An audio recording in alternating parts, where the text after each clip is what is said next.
that developed into the Andie Chen Talkshow. Which invited Tosh, but not any of us.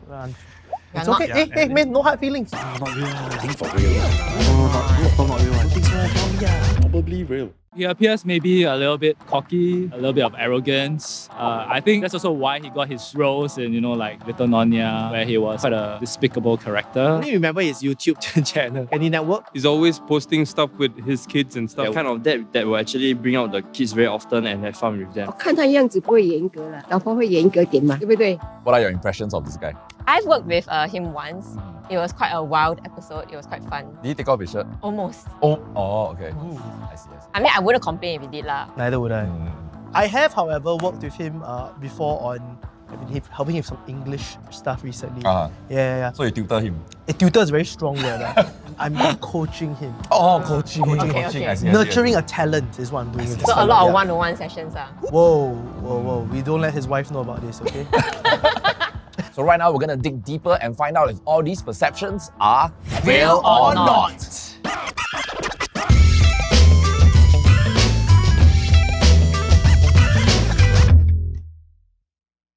Maybe it's just me, but I think one thing that Andie and Elliot has in common, right, is that both of you give off this very rebellious bad boy vibe. That's You true. think so? Hey, totally. I'm sure you get told that a lot, right? A lot of When you go times, out, because every time on the streets, right, they say, wow, my face, like, you're Andie Chen, right? I say, no, Elliot Tan. It's both Tan and Chen is the same, but we're not the same. yeah, Chen. Chen In is Mandarin is both Chen, right? correct. That's the only thing I know about Mandarin, honestly. So, Are we done for the day? Yeah, are we done? I'm done. So do you agree, right, like that people say that you have this like bad boy rebellious vibe? Okay, I think to be fair, when I was younger, I wasn't a very confident person, so I tend to overcompensate quite a bit. Nobody wants to be the bad guy in like Singapore, what? right? It's okay. Yeah, there are still some expectations when it comes. Andie is making a big leap into digital media due to a lack of opportunities in the TV and movie industry. Let's find out whether this is real or not. I disagree. I don't think there is a lack of opportunities. Like, we actually have more projects, I feel. They're starting to get less and less on TV, but we have like online channels and stuff. I'm almost at this point where I can't do the same thing over and over again anymore. Is that why you did stuff like your Kandie Family channel? Kandie Family is actually closer to me experimenting. Now actually Kandie Family is solely run by my wife. Then I kind of realized that like I like the process of making something, but I don't like what I'm making. So I started to think about what I really want to put my time and effort into. And then that developed into the Andie Chen Talkshow, the podcast, which I got Tosh to. Which And then invited Tosh, but not any of us. It's okay. Hey, man, no hard feelings. no hard feelings. That's a Next season, Season two. I will get Tosh again. Okay. wow. When it comes to parenting, Andie is the ultimate laid-back parent. So is this real or not? Like in the family, I think I'll consider myself the disciplinarian.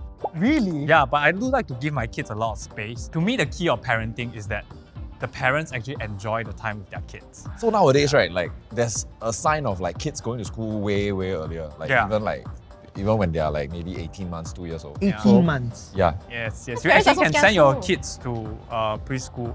It's called infant care. It's care. more really Infant like camp. Infant care. Infant care. Infant care. Sounds a bit scary. So much army movies already. Boy to man. So since your kids are, they're at the right age of 3 and 5, the government's been spending a lot of money on preschool education. It's increased by about double since 2018.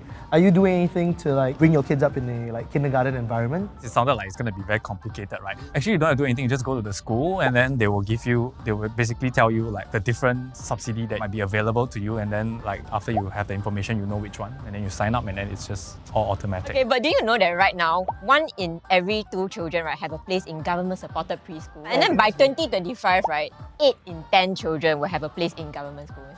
I mean, to be frank, the whole process of looking for a preschool in Singapore, it's not so much of that there's no space, but where do you feel it's comfortable for you? Like the first thing you look for is the place that is the closest, and honestly, you can always find one that is like almost walking distance, so that's great. Second of all, it's really about the atmosphere. Like to me, like every preschool almost have a different atmosphere. So having 2 kids, right, does it place like a huge like financial pressure on your family?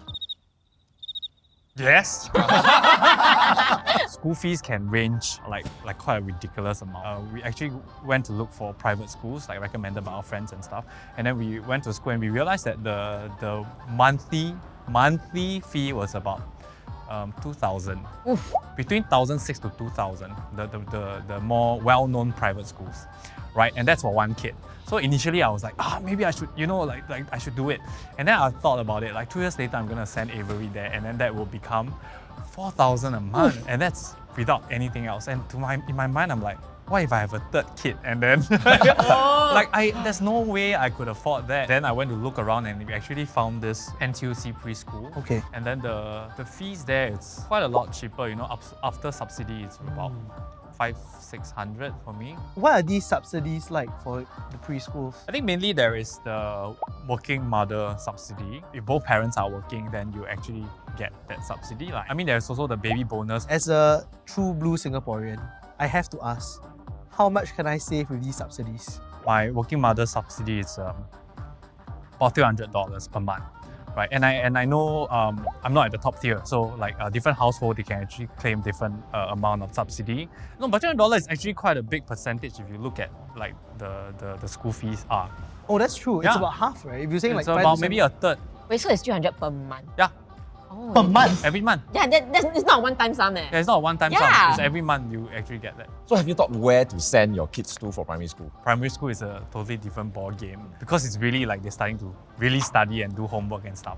But if I'm not wrong, the primary school fees is quite a lot cheaper. Now they also put money into your EduSave for primary schools and secondary schools as well. So Oh. that helps. EduSave, I think we had that even from our time. Yeah, right? from our time. Yeah, it's been around, it's been around. Even Yeah. carries over to when you're an adult. EduSave is like is an account that you have, it's a special account that you Yeah. have. Yeah, so the government tong money. They tong money, then you just use it to go for like excursions, for like your overseas learning journey So every trips. year they will give you a certain They give you a amount, certain amount and of put it money. into the EduSave account. Yeah, I recently read in the papers that they're going to get rid of exams, for mid-year exams, for primary 3 and primary 5 students.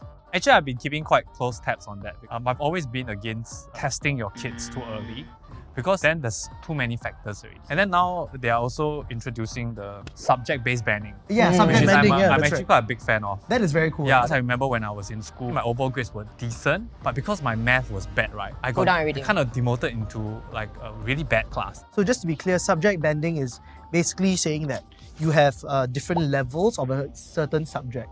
Last time, we have like normal acad, normal tech, and express. Now we are gone with that system. Okay. Instead, I could be a student who is, let's say I'm like Andie, I'm good at history and Chinese. Well, I'll take this thing called G3. So G3 is like the best High version level of one. the high level of that subject. But then his maths Oh, is not okay. so good, so he'll take like a slightly G1 lower or level. a G1 or G2. And this year, 2020, we get to run the pilot. Hopefully, and I think this is true, by 2024, the entire program should be fully implemented. I'm really glad about that now. And I think we are also moving towards something that is not just academic, but also sports and arts based, because academic is not everything. But I think we are moving in the right direction. Actually, I quite just like, what was your CCA back in secondary school? I was a prefect. He was the bad boy prefect. I was actually the bad boy prefect. I was always the bridge between like the so-called gangsters and the prefects because they can't communicate at all. So I'm always the one like trying to like, no, actually they mean this. Yeah. Andie is grooming his kids to be the next big thing in show business. So is that real or not? I mean, what, you all think I'm trying to groom my kids to be? No, it's more of like, why not, And you have them on your like Kandie show, so you're already exposing You them set to. them. But it's not really my call, right? I mean, Whose like, call? they- The wife's call? That's No, right, it's the kids. kids' call, Oh. right? Like if they like it, they do it. If they don't like it, they don't do it, lah. But will you encourage them to? Like, I won't encourage them or anything. I just try and expose them to as many things as possible. And if they choose acting, then I know it's gonna be a rough road, but at least I'll be able to help them. Yeah, Wow, because you have eyes experience. roll. Like. Like, I won't stop them, but Your kids, like how do they enjoy doing like Kandie Family Network? for the most part, they do enjoy it. I mean, but filming is filming. Sometimes they need to do things that they don't want immediately. After hearing what Andie has said, I think I am actually encouraged to put my child through the Singapore education system. I've always been a bit skeptical at the beginning, but now I feel like, with these new implementations, new policies, maybe my kid could turn out just as awesome as me. Just as awesome. Maybe. Oh, that's a worrying Now they have thought. a chance. So what are your plans for this year and for your kids? I have a few projects that is coming up. Tito Tao, I think is airing in Feb. Good job, bro. Yes. And then I have a feature film called Fate Keepers and a feature film called Late Night Ride that should be airing first These half are all of the year. Chinese, I assume. Tito Tao is English. For my kids, I'm just bracing myself for primary one. To me, it has really been quite a fun journey. And I'm very thankful that I can send them to a preschool where I feel so safe because I actually send them to a full day school, right? So I actually do get a lot of work done while still being, to me, like a very responsible and a very present dad. So we have come to the end of today's episode of Real or Not with Andie Chen. Alright, so after speaking with Andie today, what are your impressions of him? I still feel like he's as fun as I remembered lah. Quite dilf. Quite dilf. That I like to friend. Oh, okay. Dad, I like to friend. I see. What are you guys thinking about? Same Friend thing. friend. Friends. He's a very cerebral man, very cerebral. Okay. Very deep and thoughtful about his method of teaching his kids. Wow, smart guy. So we hope you guys have enjoyed this final last episode for our series Real or Not. And I'm gonna miss you guys. Yeah, I'm gonna miss you so much, man. It was good times. Take care. Bye-bye.